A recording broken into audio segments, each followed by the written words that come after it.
You're finally pulling into your driveway after that grind of a day, the garage door rumbling up nice and slow. Your car from last year's right there, still holding that fresh shine under the light.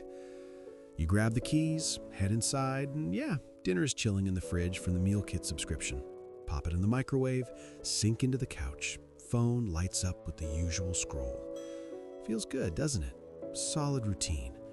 Rent's already auto-paid, bills ticking off without a peep. Life's steady. You know that raise I'm talking about? The one that hit a few months back?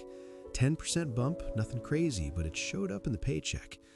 Suddenly, the coffee subscription makes total sense. The kind with those single origin beans dropping off monthly. Back in the day, it was the basic store brand for half the price, maybe less. But now, paycheck lands Friday and it all just fits. No strain. Curious, intimate. Ever pull up the bank app on one of those late nights when the house is quiet? Take home's hanging at about $5,800 these days.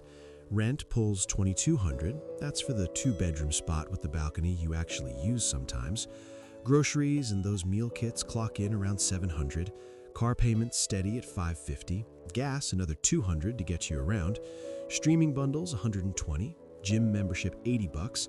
Then the rest. The takeout runs, the apps you tap open, that jacket you eyed online and grabbed. It scatters out smooth. It really does glide, right?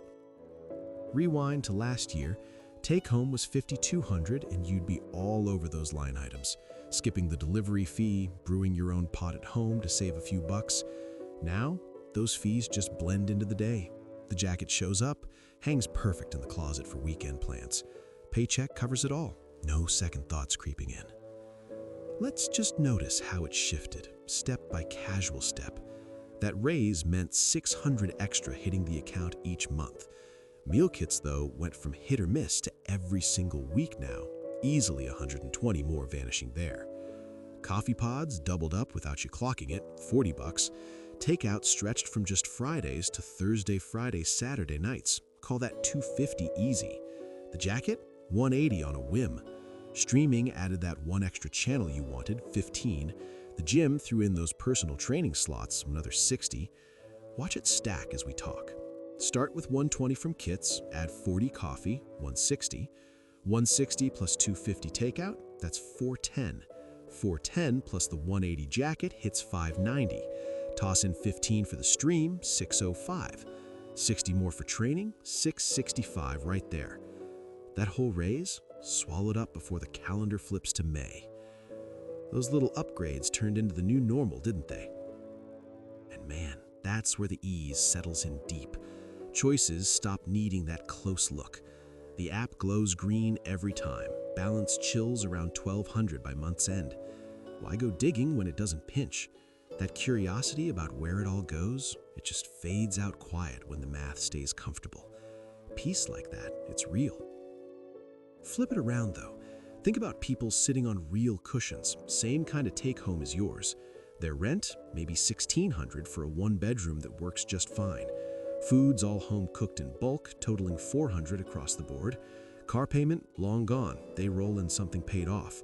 Takeout's an every once-in-a-while thing. The apps are those free trials that actually get canceled. Their balance, it creeps up to $8,000, then $10,000 steady. They see that same jacket charge as a one-off blip, not the default pull. Pull into the same driveway, heat up the same dinner, but the numbers, they whisper room to breathe, not just fit. You're setting the phone down tonight, rinsing that plate in the sink, staring out at the dark driveway. The raise handed you that calm, no doubt, but that calm, it softens the edges where questions used to poke through. If this hits home, subscribe for more like it.